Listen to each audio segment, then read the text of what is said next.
Hello, and thank you for joining today. My name is Singjay Lee, and in Arkgen, we're currently focusing on multi-specific antibody platform, AMB, and we'll discuss about our lead program, ARC-102.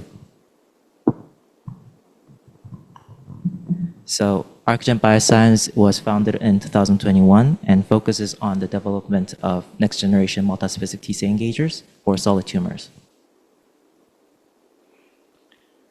Current multi-specific antibodies generally fall into the two categories, IgG format and the fragment format, each with their own advantages and disadvantages. IgG format, it has longer half-life and high multi-specificity, but often suffer from the poor tumor penetration, chain mispairing, so low developability, and has systemic toxicity due to the Fc region. In comparison, the fragment format antibodies have better tumor penetration and developability, but typically have a very short half-life and limited multi-specificity. So there's this need for a new modality that combines the best of both, in which we represent our AMB platform, stands for Arkgen Multibody. It's a fragment-based multi-specific antibody composed of single-chain variable fragments and fragment modules connected by the proprietary linkers. So the AMB platform offers several key advantages, including development up to pentaspecific and excellent solid tumor penetration because this is a fragment format, and single chain expression. So this is expressed in a single chain polypeptide, so has no mispairing issue, so high developability. And despite being a fragment format, we have once weekly administration at the very least is possible with our AMB platform. And as a fragment format, no Fc domain, so has no systemic toxicity issues.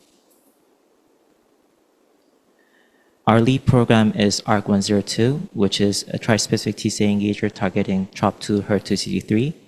We selected these targets to address a significant unmet need with the HER2-low NSCLC, in which there's a therapy for HER2-positive patients, NR2, but there's no therapy option for the HER2-low NSCLC.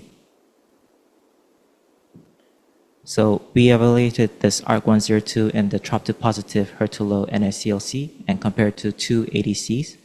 HER2 ADC here is the NR2 and the TROP2 ADC is Trodelvy, in which we did with 4 different dosage from 0.5 to 15.0 mpk subcutaneously and once weekly. If you look at the numbers here, 5 and 15 mpks, all animals achieve complete tumor response, tumor regression, but at the lower dosages, even in the lower dosages, the majority of the animals achieve complete responses. And importantly, none of the NR2 and Trodelvy achieve complete response in this TROP2 HER2 NSCLC model. Another key observation was the favorable safety profile. If you look at the body weight, mean body weight, as shown in the mean body weight gain, despite the strong anti-tumor activity, animals maintained or gained body weight throughout the study, suggesting a favorable safety profile. We also observed promising results in a large tumor size model. Complete response was achieved with 2 mice in the once weekly dosage, again, 1.5 mpk subcutaneous. This model imitates the late-stage cancer, and we believe that this is a representation that ARC-102 could be a treatment option for those late-stage cancer patients too. And in this slide, we evaluated the different target combination using our AMB platform, including the ARC-102, here as it's shown, ARC-101 and ARC-103. We compared them with the NR2, a well-established treatment options for the breast cancer. And in all the results, if you look at the ARC-102 and ARC-103, 3 out of 5 mice achieve complete response in comparison to the NR2, which achieved 1 out of 5 mice. So we believe we proved our proof of concept with this by comparing to NR2 in the breast cancer model. Beyond efficacy, we also have very good pharmacokinetic control, in which despite being a fragment format, we don't require albumin binding domain to increase the half-life to at least once weekly administration.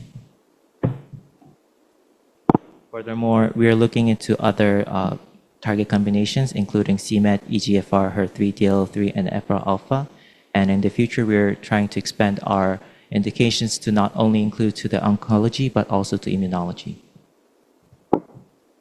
And finally, we like to say that we currently focus on the T-cell engagers, but we also can do, we also check for the developability of ADCs, cytokine fusion, and phage engagers. So all these modalities are also possible with our AMB platform. Thank you.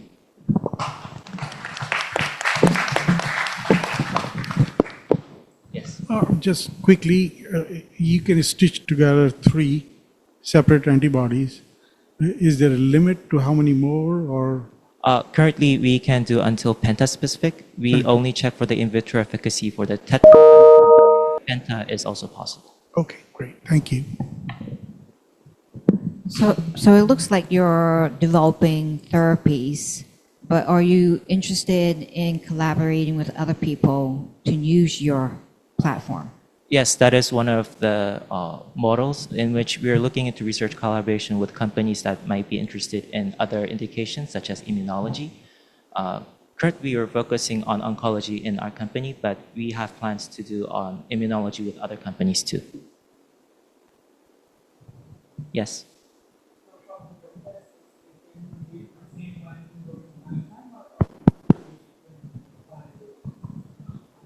So the modules, all of them can be different.